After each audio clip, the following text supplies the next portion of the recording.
Rahim. Now our next topic is finite dimensional vector space.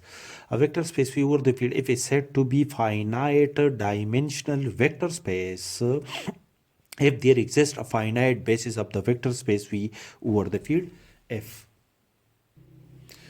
For example, in our previous lecture, it is proved that the set S consists of these two elements, which are the elements of the vector space V over the field R, which are the elements of the vector space V over the field R in the form of A B order here. That is A and B are real number. That is the vector space V over the field R in two-dimension space.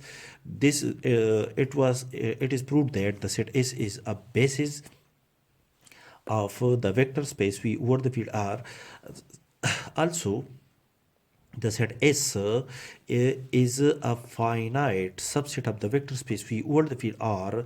Therefore, the vector space V over the field R is a finite dimensional vector space over the field R.